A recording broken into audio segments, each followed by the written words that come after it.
Between 2008 and 2012, Spain's now liquidated state-owned export promotion company, Defex, and its private partner, Comercial Cueto-92, became entangled in one of the largest corruption scandals in Spain's history. The allegations centered on a €152.9 million contract, which was signed in 2008, which prosecutors later found had actual costs of only €59 million. The remaining €93.9 million was allegedly funneled into bribes and kickbacks for Angolan officials, Spanish executives, and intermediaries. Investigators uncovered a complex network of shell companies, inflated invoices, and fictitious service contracts. But what exactly happened? Who was steering the ship of corruption? And just as importantly so, who allowed this to happen? In this video, we answer those exact questions, which we uncovered in our investigation titled Defex's Dirty Decades, Arms Sales to Angola. On the 12th of June 2008, a contract was signed in Angola. This contract was between Cueto-Defex Temporary Business Union, which is a Spanish UTE, and the General Command of the National Police of Angola for €152.9 million in police equipment. By means of an order from the Ministry of Finance of Angola, the full amount was transferred from the entity Export-Import Bank of China in Beijing to Deutsche Bank of Madrid, Spain, before the full amount was released to a current account owned by the Cueto-Defex consortium. But only half of the shipment of police equipment apparently arrived. Out of the total contract money, just over €41.4 million was sent to Luxembourg, and only €35 million was actually paid to Spanish companies that supplied the vehicles. The only money that could be clearly tracked was a combined €75 million. Now, all of that happened, and a bit more.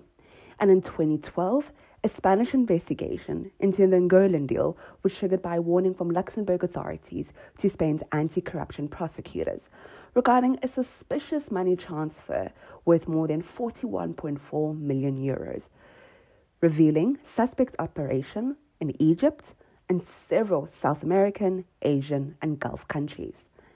In 2014, Defex finally came under investigation by Spain's Anti-Corruption Prosecutor's Office after suspicions arose regarding its dealings in Angola. The investigation later extended to several countries, including Algeria, Brazil, Cameroon, Egypt, Gabon, Saudi Arabia, and Senegal. A 5-year-long investigation eventually revealed that the €152.9 million worth of police equipment contract had real costs of only €59 million, which is about 38.6% of the supposed initial cost, thus leaving €93.9 million, which is roughly about 61.3%, reportedly being used for profits and bribes. However, the gag is, it gets worse. It was supposedly uncovered that the purpose of the Cueto-Defex joint venture was to secure contracts by paying bribes and commissions to Angolan officials. These payments were facilitated through inflated invoices, fictitious companies, and false service contracts worth tens of millions of euros. Amongst the charges is corruption in international transactions. 27 people were prosecuted, including executives of both Defex and Comercial Cueto. Bank employees were also accused of enabling the scheme.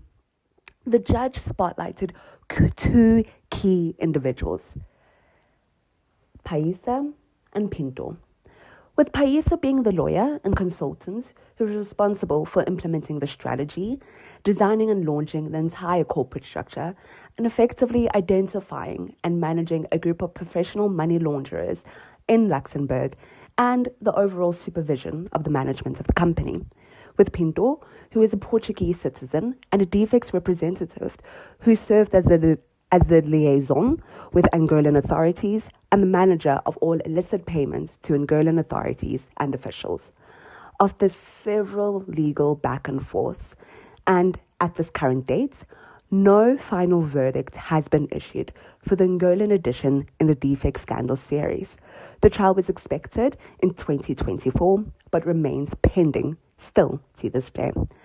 So again, at CT we asked, who really is arming Angola and why?